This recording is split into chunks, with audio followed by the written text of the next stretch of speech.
is here today. And interestingly, I met Ronald when he was in his 90s. And he had served in the Second World War, but he never talked about it. And finally one day, he said something, and his daughter called me up and said, "Can you come rush down and let's get this story?"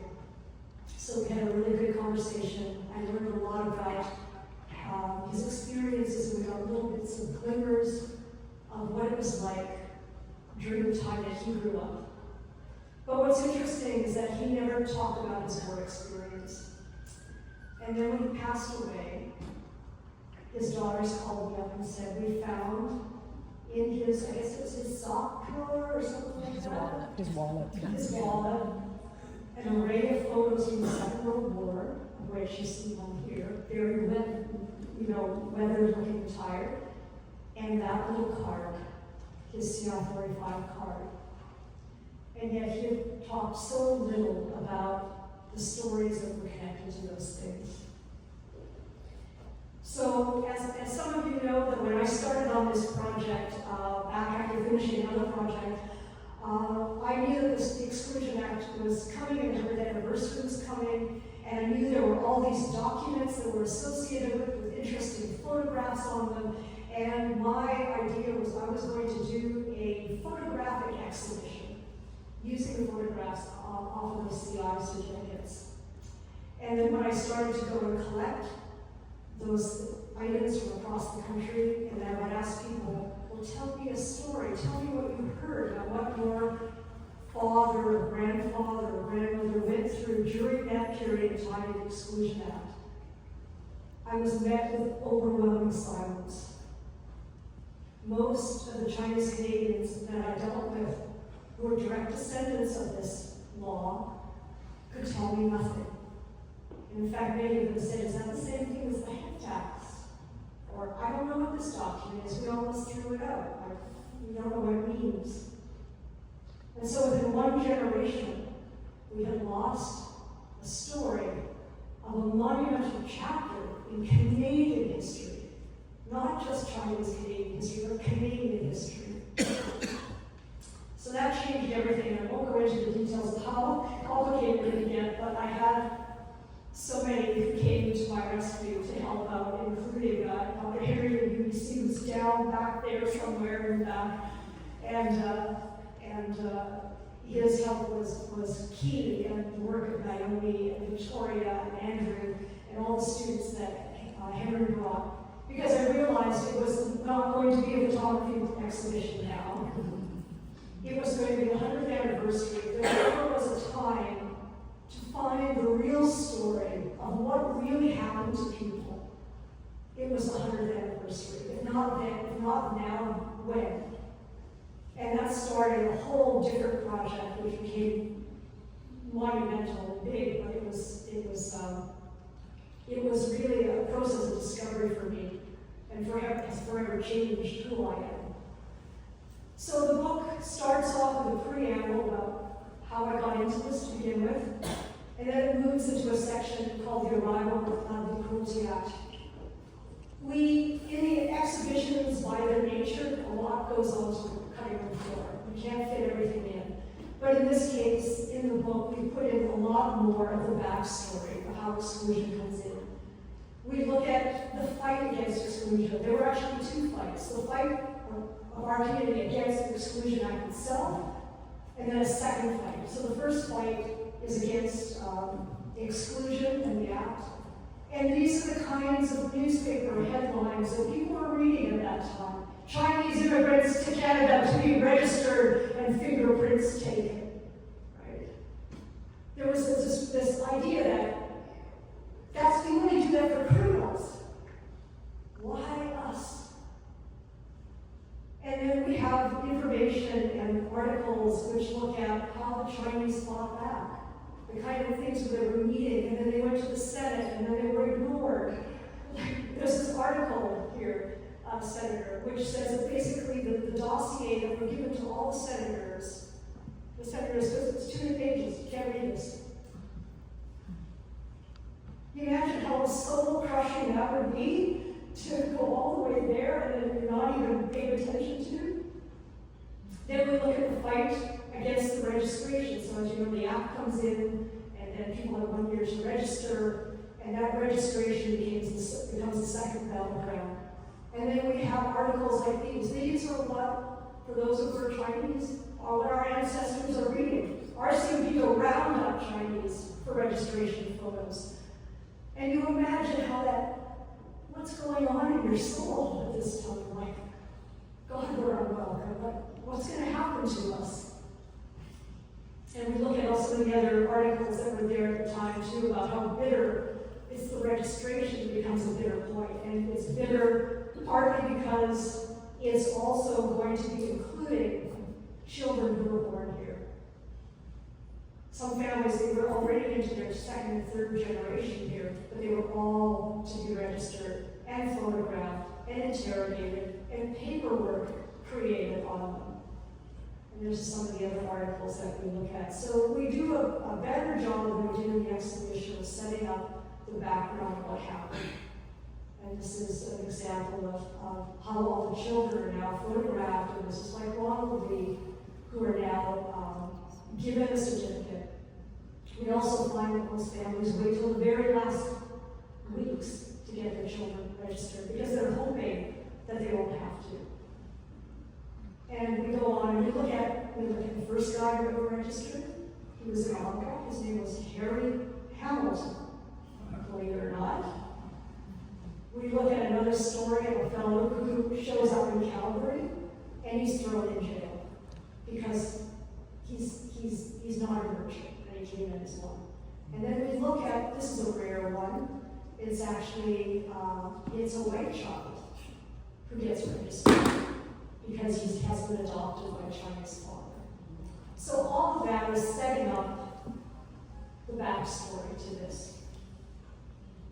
The heart of the book, the real soul of this book, is this really humongous chapter 3, which is called The Experience of Exclusion. And this is where we bring it down to the real individual level, the stories of people and what they went through.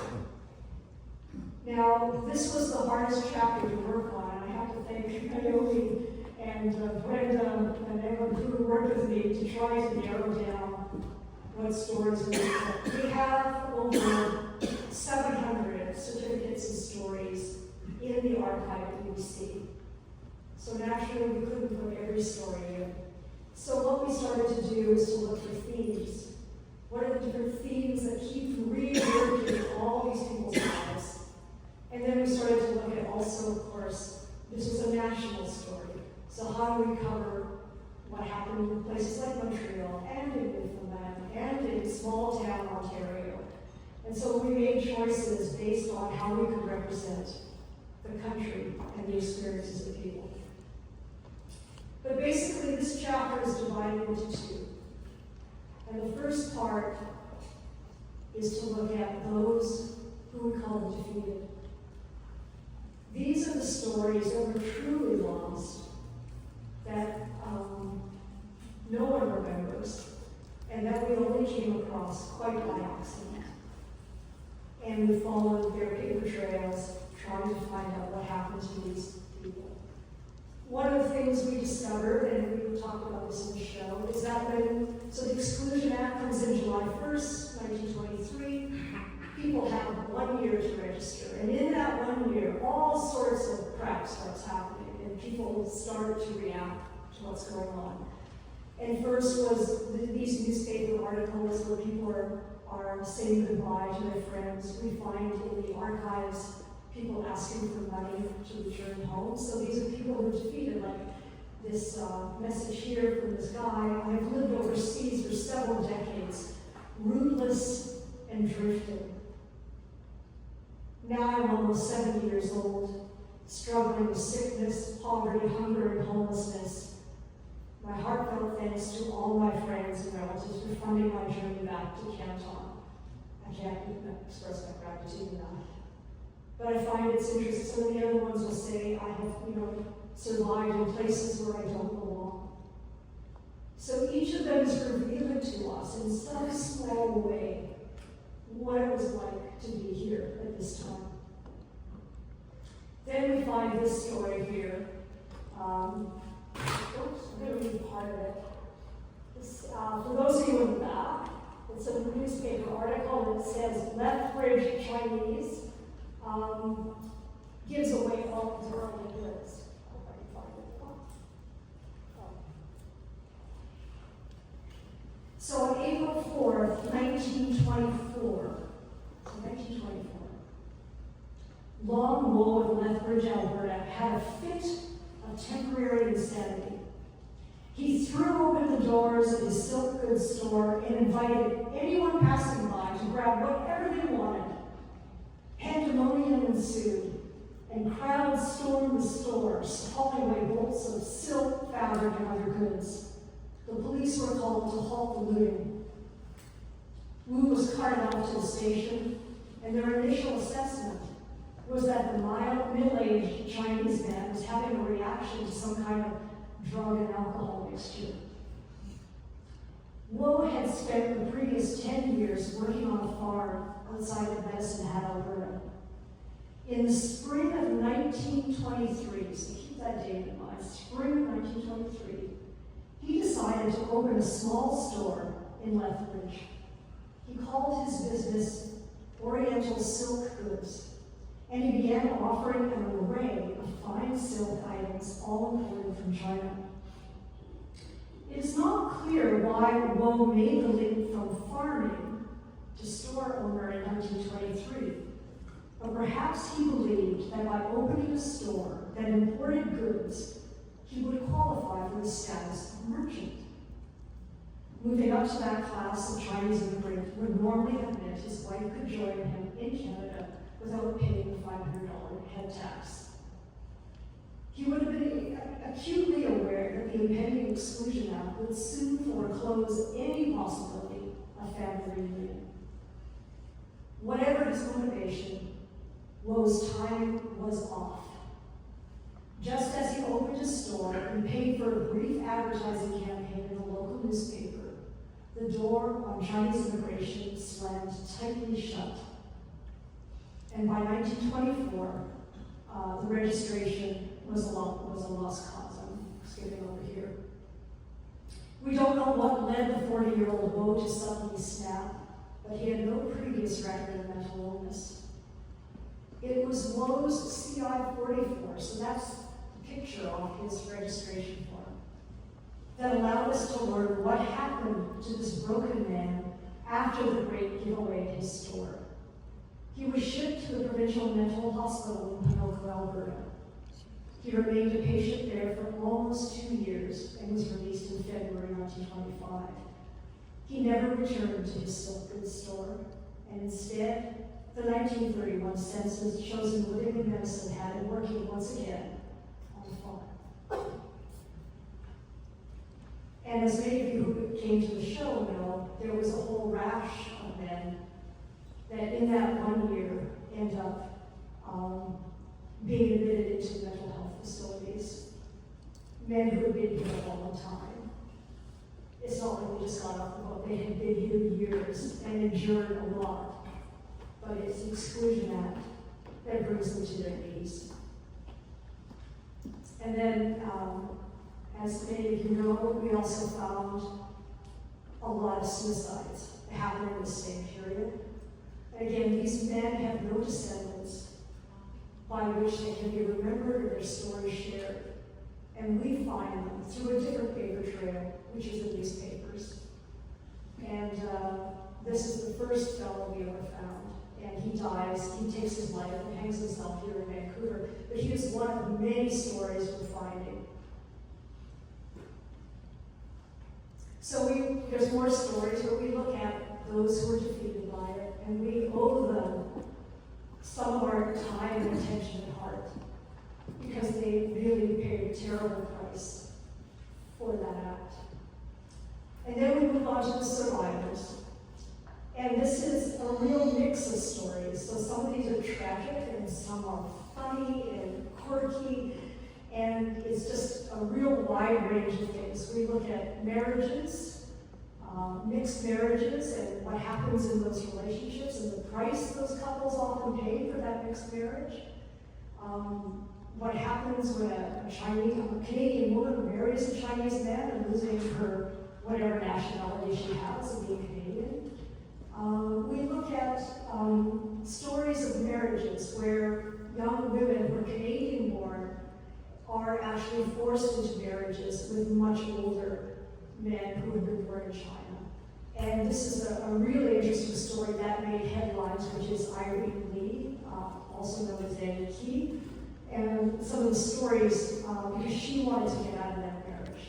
So we have now found a number of stories with these young women, and it attracts so much attention because it's so rare.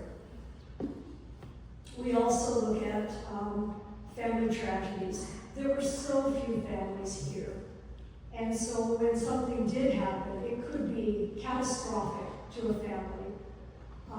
We look at Lee Sing Wong and her story of becoming a widow and having to raise her children on her own. And so she's living at a time that is not only a lot of sexism, there's also racism, and she's a Chinese woman trying to survive. So we look at how ingenious she was at keeping the family together after her husband died.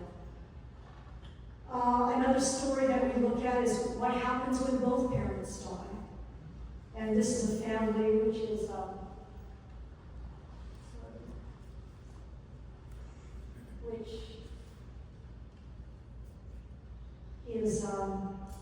remarkable story, like very sad, but also a remarkable story. It's Mabel Chow and Dick Eng. And I'll read just a little bit of this. So the first tragedy struck the Eng family in 1937 when Dick died.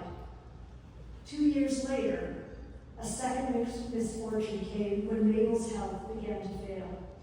It was clear, too, she was going to die. Vancouver Social Services Department made an appearance, always an ominous sign. However, rather than risk having the children split up, a local church minister and his wife intervened to keep the family together. Mabel's oldest daughter, who was Hazel, was only 6 months shy of her 18th birthday, and the age at which she would be considered an adult. So the minister averted the separation by convincing the authorities that the children would be fine once Hazel came of age and became their legal guardian. On a warm August day in 1940, Mabel quietly slipped away. Her death left behind 9 children, ranging in age from 4 to 18. 4 months later, another of the daughters dies. The remaining children are now on their own. Some deep yet unknown divisions within the extended family meant that the maternal grandparents did not offer any support to the children.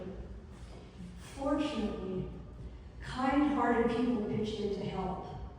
One man took the children to Chinatown's gambling dens, introduced them as the Eng orphans, and asked for donations. One Chinese bachelor who worked on a ferry brought them food from the ship's kitchen.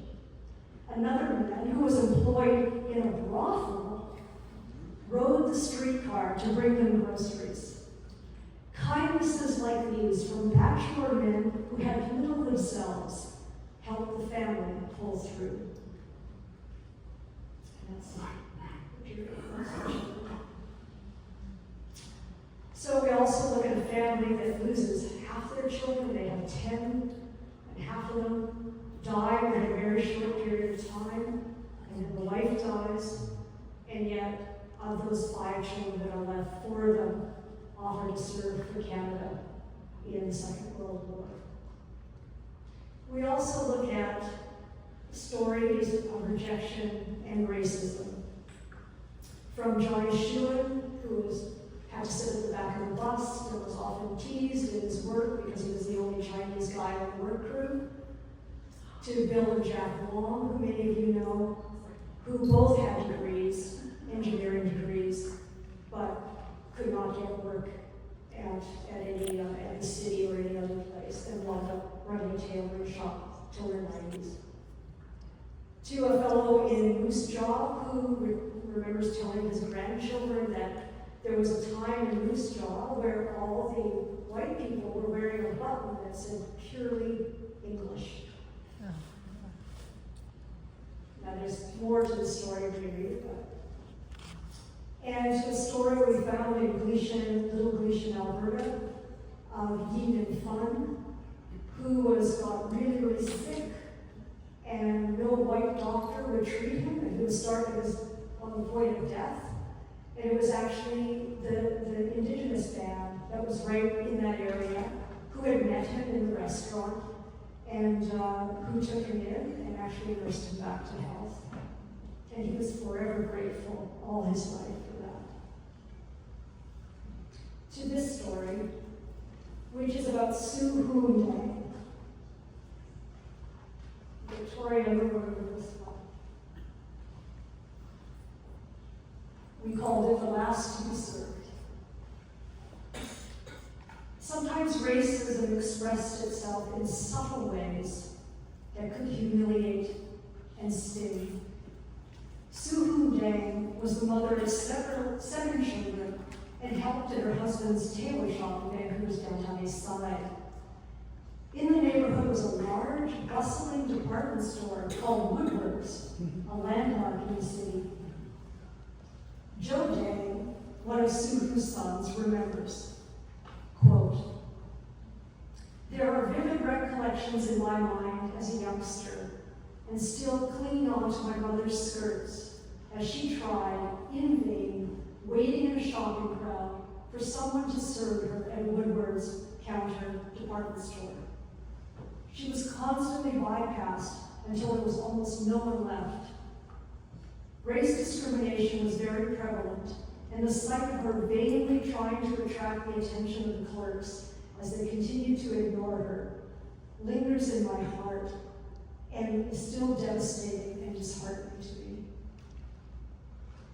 The sadness still is here and lingers with me as I flash back on the thoughts of shabby, second-class treatments endured by both my mother and father." She looks so sweet. So again, what we found in many of these stories is racism is not always overt, it's not always getting beaten up or having your house torched. It's sometimes these small, subtle pinpricks that people endured and had to still remain stoic and proud and not get rude or bombastic. We also look at stories about poverty and the Great Depression. This story of Choi Lee, who struggles to find enough to eat even though he's working in a restaurant. It's actually quite funny. To this woman who ran out of options at a time when there were no social supports for Chinese. Her son remembers that one day she caught a skunk. And she killed it and fed it to the family.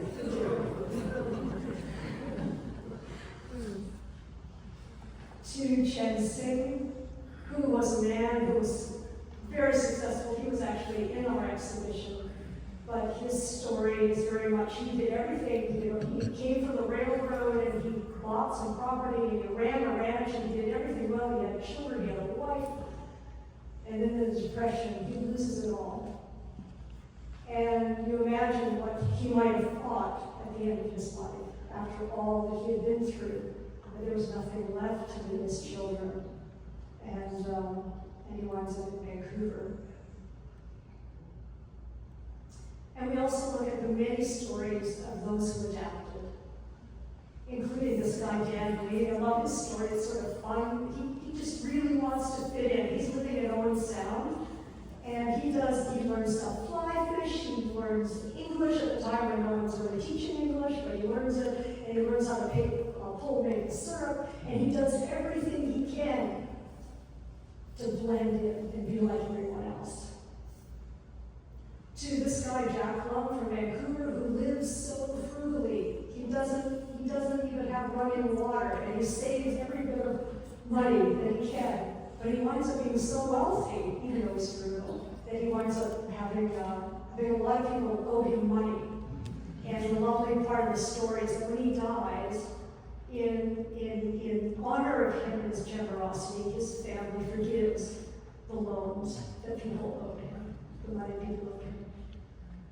To this story, which is when the restaurant didn't make enough money to feed all the kids, Tom Cumm's family decided, or the wife, I should say, decided that the kids will become acrobats. Hey, we'll make some money doing that. And they were very successful. They actually traveled to the U.S. and everything. They had no previous training. Just saw service shows. We could do that. So, and to stories like Jack's, which people who, even though they were separated by an ocean, found ways to save money and go back. And we have to remember, every time somebody went back, it meant you lost money for 1 or 2 years that you were away. You had to save money for the passage. You were expected to bring money and gifts with you. And Jack's grandfather is one of those who went a lot back and forth, so we document some of those as frequent travelers. And finally, we also look at those who fought back. There were those in our community who wouldn't take any guff, and who actually stood up and against sometimes remarkable forces, like Claude Wingao, who actually decided to sue a white family for killing his cousin, to Ma Bing, who was known as the potato bear, and he took on many of the forces that were controlling potatoes and vegetables. To this guy, where I don't know if Jeffrey Wong is back there. This guy is remarkable. We look at the guy that was called the King of Thugs. His name was actually Wong Jin-gu. You can see some of the newspaper headlines about him. He was accused of murder and beating people up and being an enforcer. And interestingly, though, as the Exclusion Act begins to be talked about, as the sea change begins to happen, this man has a complete about-face and winds up playing one of the major roles in the founding of the Wong School and in the Wong Association, the Benevolent Association. So he has an about-face. And finally, this section ends with a story that Andrew found for me. Good old Andrew. It ends with something called the Exodus. And I just want to preface this first. For those of you who heard the exhibition, remember we had a quote up here called the plum blossom. And the idea that in Chinese culture, the plum blossom is the one flower, the one bloom that comes in winter and can survive the harsh, cold, wind and temperature changes of winter, and symbolizes endurance and perseverance. So keep that in mind as I read this, the Exodus. For many Chinese in Canada, the long years of separation, longing, worrying, and waiting finally came to an end in 1946. The Second World War was over. Travel between North America and China had been restored, but the Exclusion Act had not yet been repealed. In early December 1946, newspaper stories in both the English and Chinese media reported that hundreds of Chinese men from across the country were making the journey back to China. Some were only going for a visit. Others were going home to live out their final years in life. 3 men never made it. They died waiting here in Vancouver with all their worldly possessions packed, their voyage delayed due to a maritime strike in the United States. Canadian historian and author Pierre Burton was at the train station in Vancouver to witness the Exodus. He spoke to some of the travelers and described what he heard, quote, "Many of the older ones will not return. They are too old to work, too sick in many cases to care. Their life in Canada without a family has been a lonely one. Thwarted by an 8-year war from making the trip they desired long ago, their only wish now is to get back to the country of their birth. End quote. The elderly men returning that day were like plum blossoms, the only flower able to survive the harsh, cold winter. Like that winter flower, they had made it through the most miserable of times. Standing in their weary queues, grasping their few belongings, harboring their memories and hopes, they had endured the long, dark winter of exclusion. They had survived. Okay, I'm getting close to the end here, I promise.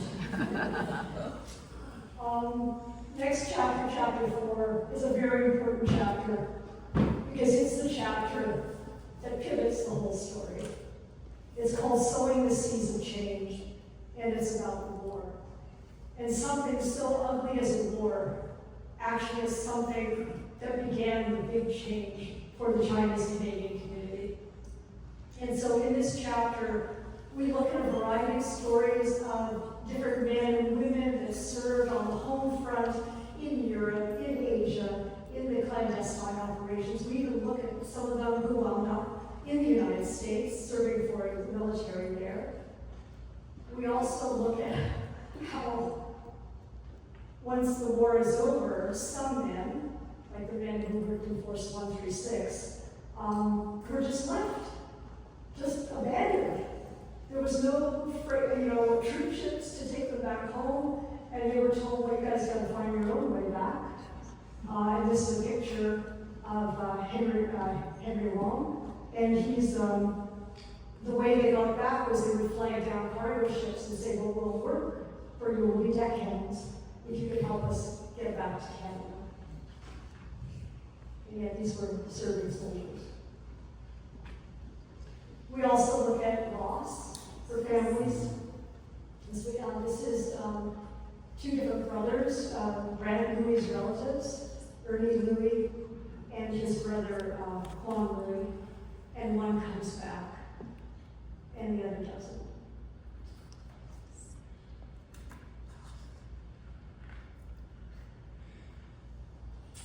The start of the Second World War in 1939 would sow the first seeds of change for Chinese in Canada. For some Chinese-Canadian families, the war would bring unbearable heartache and loss. We know of at least 9 young Canadian-born Chinese men, all in their early 20s and at the beginning of their lives, who would never live to celebrate the end of the war. They would never hold a citizenship certificate or witness the end of exclusion, nor would they know how much their sacrifice would change the lives of generations of Chinese Canadians who would come after them. For the immigrant parents, losing a child to a country that had so discriminated against and vilified their community likely made the loss even greater and the wound deeper. Added to their pain was the realization that their children's bodies would never be returned to Canada. These grieving mothers and fathers would never have the opportunity or the means to visit their sons' graves in Europe.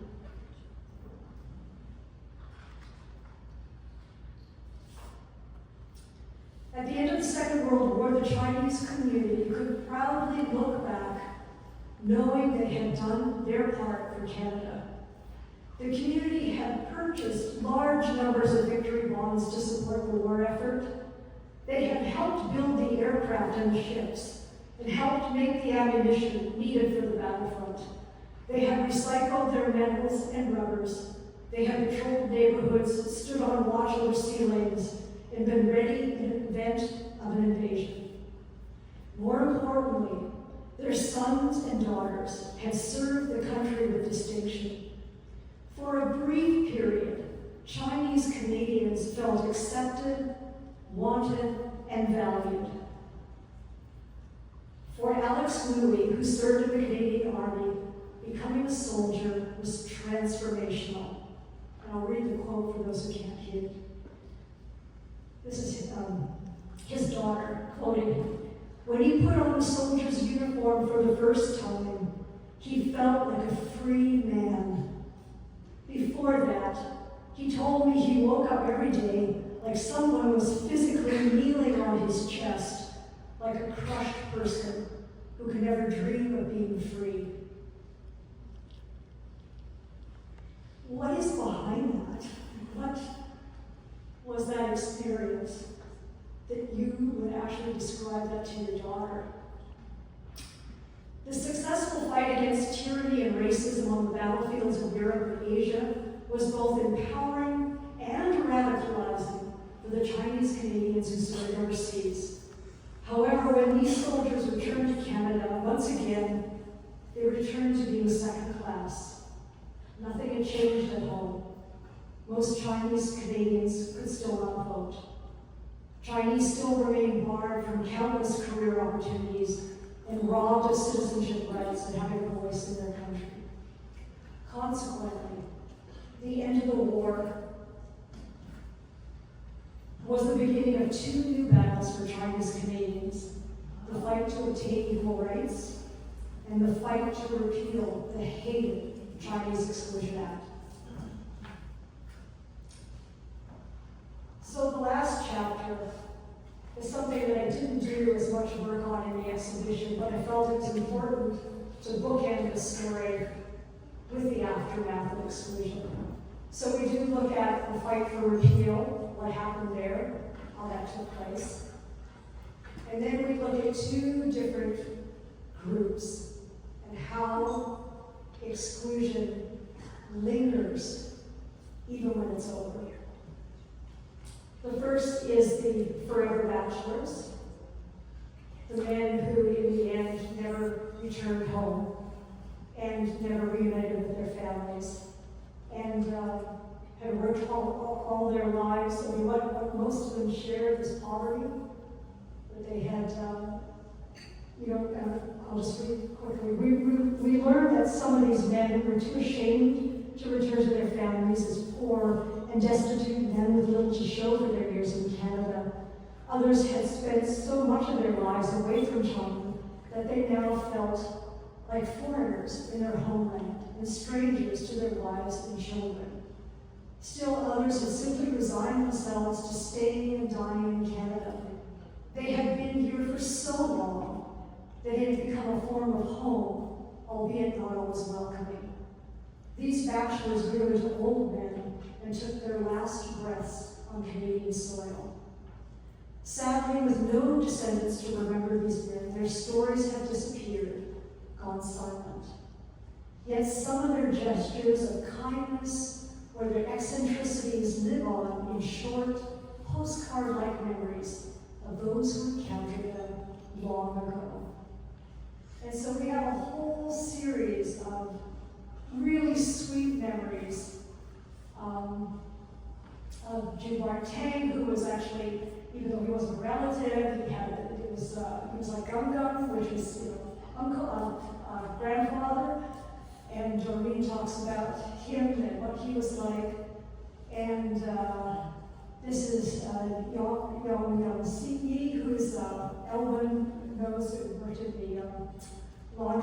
the laundry with him.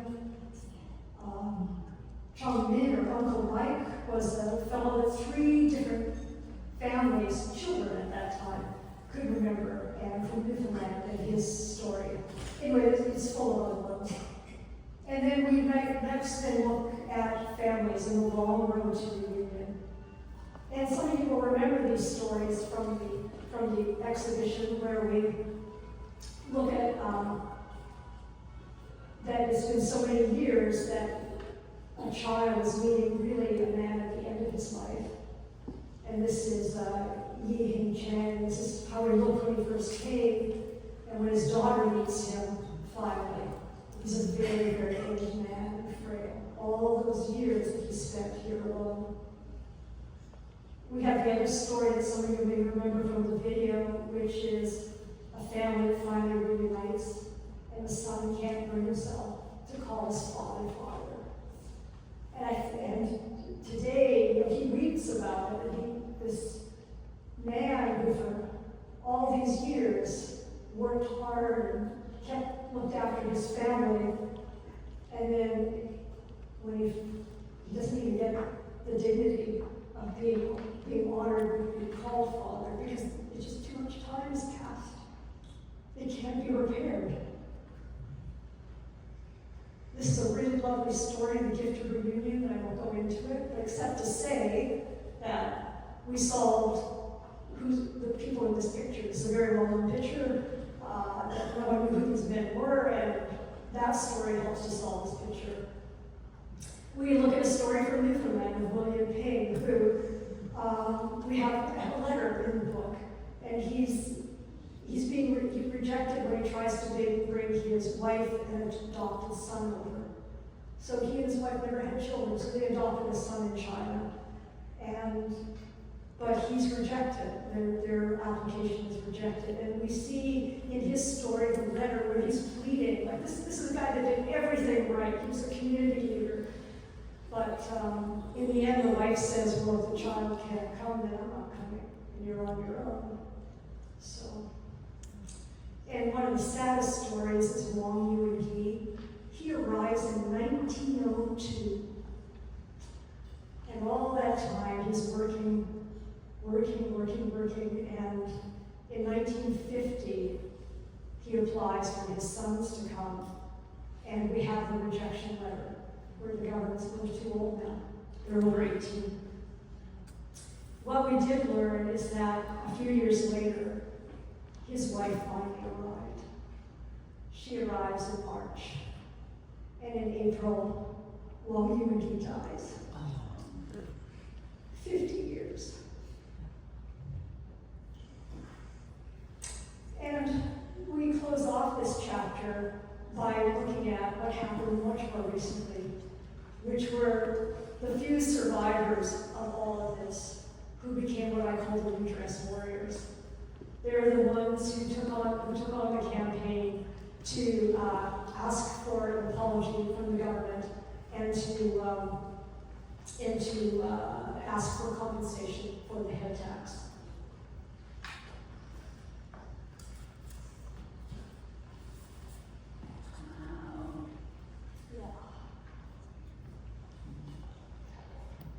When it came, the government's apology focused heavily on the Chinese head tax. There was little mention of the 1923 Chinese Exclusion Act and the almost quarter century it was in effect. Yet it was the Exclusion Act that caused the most suffering. No amount of money could properly compensate for the human cost it exacted.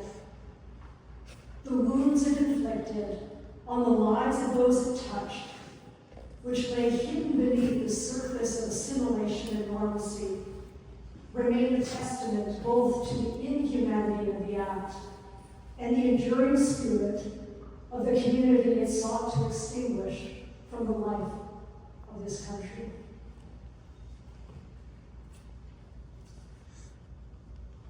Okay, so chapter 6, we look at what we did 100 years later. One of the things that when we were doing the research, we were looking for, is there any photos from 100 years ago? Were there any buttons? We talked about buttons and posters. There was nothing. So I thought, we don't want to make the same mistake again. 100 years, when people look at this, we want them to know what we did. So this is where we start off with the senators, like you said, like cleansing, and then going on to some of the photos that were taken here and taken in different exhibitions and programs that were held across the country. This is where Maggie told. I had so many pictures. I think about 8 or 10 pages of pictures of many of you. And I handed it all in to Maggie, my publisher, and she said, you know, you gotta change the end. I was so tired, I felt so defeated, but she said, you can't just end it like that. You need to end it properly. And I'm so grateful, Maggie, that you told me to do that.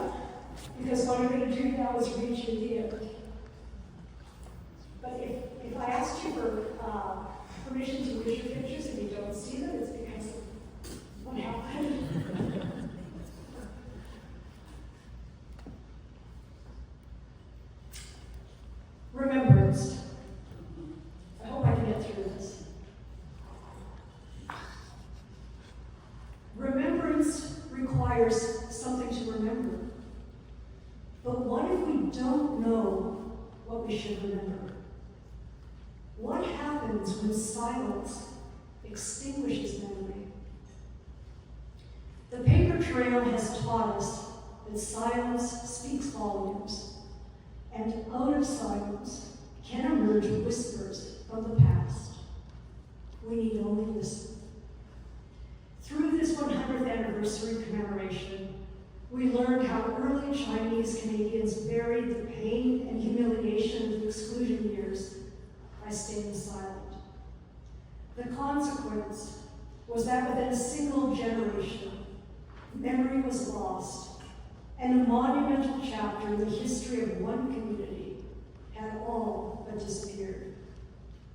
For me, and for hundreds of other descendants of early Chinese Canadians, unearthing these buried voices has been deeply rewarding and emotional, and has fundamentally changed who we are and how we connect to our past.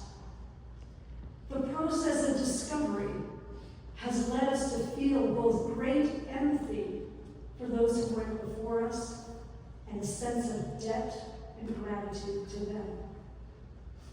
At the same time, we have awakened strong pride in the Chinese community's ability to endure, to overcome, and ultimately to flourish.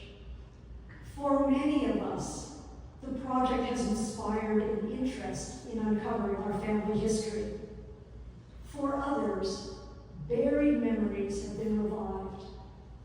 Some have recalled the elderly Chinese bachelors they once knew, and for the first time have reflected on the price some people paid for exclusion. We've come to recognize that for some Chinese men, exclusion was a life sentence. We have started to appreciate how much exclusion shaped our parents, grandparents, and great-grandparents, and how it shaped us, the generations born after exclusion. We now realize how the scars were revealed through reprimands and exhortations like, learn how to speak perfect English, keep your head down, try to blend in, get a practical education, leave Chinatown. We also discovered that the very documents our community once despised can hold new meaning for us today. The silver lining to the government-issued CI certificates is that today they are the remnants that help us fill the void left by silence. In the absence of having our stories passed on directly, these fragile pieces of paper provide a glimpse and profile of our past. The mugshot portraits attached to those certificates, photos required only of Chinese people and for prisoners at that time, have left many of us with the only photographic record of some ancestors. Ironically, the paper trail of CI certificates has humanized our history, provided faces to names and unlocked stories. Unfortunately, Canada's past cannot be changed. Only our present and our future can be shaped by the lessons we glean from the mistakes we made as a country and as a community. After all we have learned, we must not go back to being silent. It is now the duty of a new generation to pass on to future generations